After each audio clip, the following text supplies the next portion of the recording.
Isang mainit na balita na naman ang gumugulantang sa XRP community.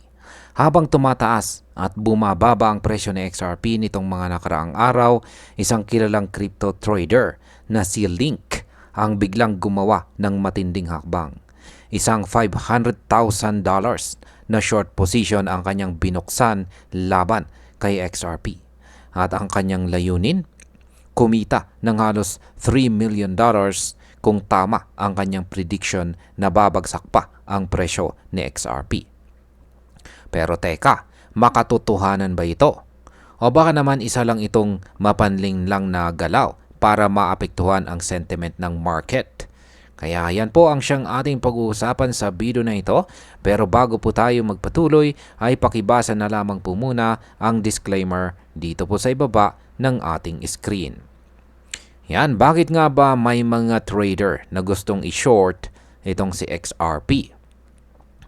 Ang salitang shorting or short position, para po ito sa mga baguhan, ay isang trading strategy kung saan ay tumataya ang isang trader na babagsak ang presyo ng isang asset.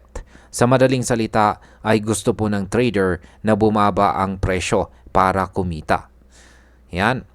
Pero sa halip na umaasang tumaas ang presyo ay kabaliktaran po ang nais ng trader na mangyari.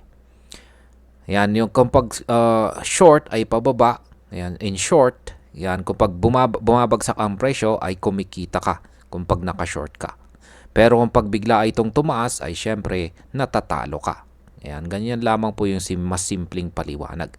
Sa kaso po ni Link, ay tumaya po siya ng kalahating milyong dolyar. Ayan, $500,000 ang laki po niyan.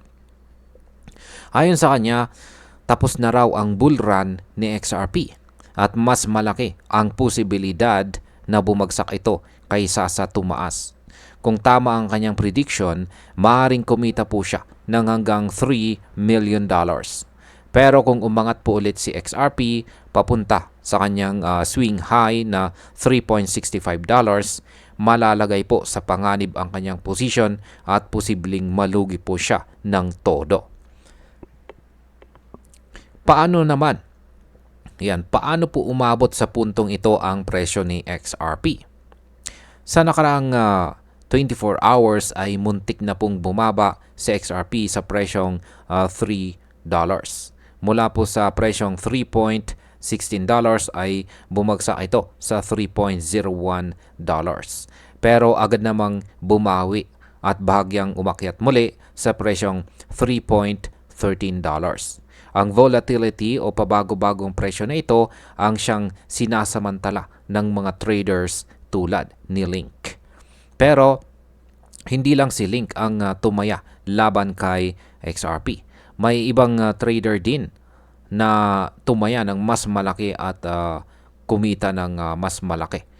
Isang halimbawa po nito ay si Cassius Clay. Noong March ay siya po ay tumaya ng $1 million sa short position ng XRP at kumita po siya ng higit $800,000. Kaya yan ang tindi. Ngayon ay totoo ba talaga ang galaw na ito ni Link or isa lamang itong drama? Marami po ang nagdududa kung totoo nga ba ang $500,000 na short position ni Link. Ang ilan po sa mga followers niya ay nagsasabing wala naman siyang pinapakitang screenshot o patunay na trade. Sa halip ay nagpost lamang siya ng isang chart na nagpapakita po ng pagbaba ng presyo ng XRP. Ayon po kay Dom Cook, siya po ang founder ng ECA, madalas daw ay hindi totoo ang mga sinasabi ng mga anonymous na account sa X or dating Twitter. Dagdag pa niya kung totoo man ang short position ni Link, malamang ay nalulugi na siya ngayon. Tandaan natin na ang presyo po ni XRP ay bahagyang umakyat sa $3.13.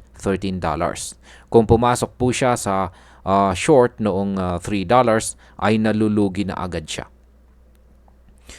Ano naman po ang reaksyon ng XRP community tungkol dito? Hindi lang trader ang may opinion dito.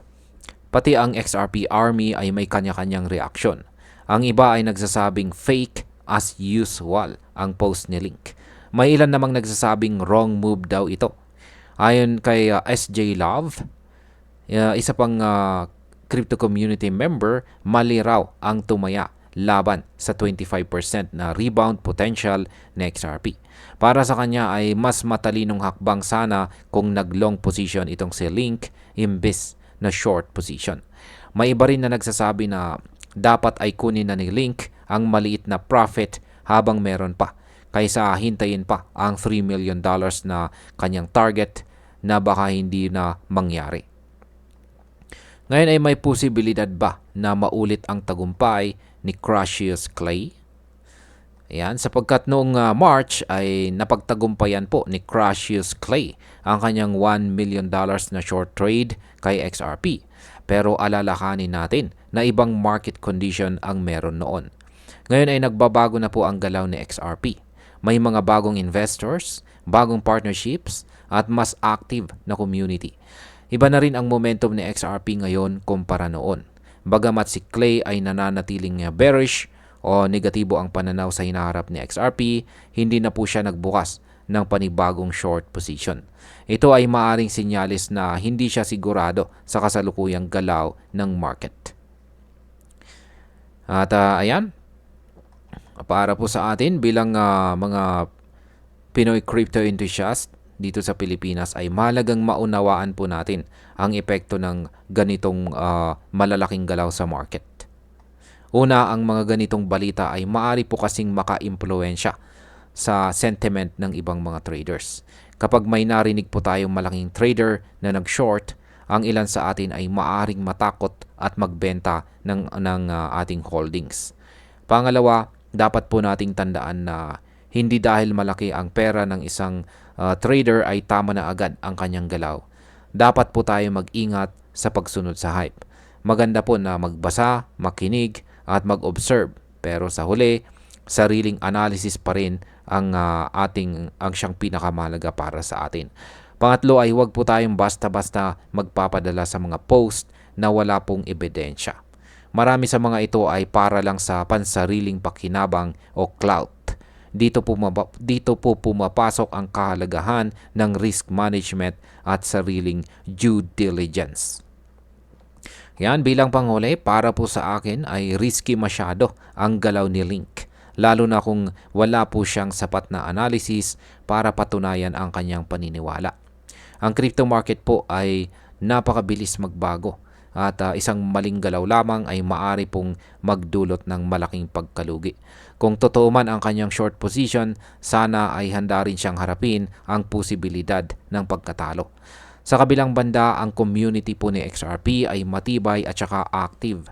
Marami pa ring analyst ang naniniwala na may potential si XRP na umakyat lalo na po sa mga susunod na buwan kung sakaling magpatuloy ang adoption ng kanyang technology sa mga financial institutions. At bilang isang trader ay pinipili kong obserbahan ang market ng maigi at iwasan ang impulsive na galaw base lamang sa hype o chismis. At tandaan natin, sa crypto ay hindi po sapat ang tsamba. Kailangan po talaga ng sipag, analysis at saka tamang diskarte. At ayun, hanggang dito na lamang po tayo sa video na ito mga ka-crypto. Marami pong salamat sa panonood. Ingat po tayo lagi at God bless po sa ating lahat.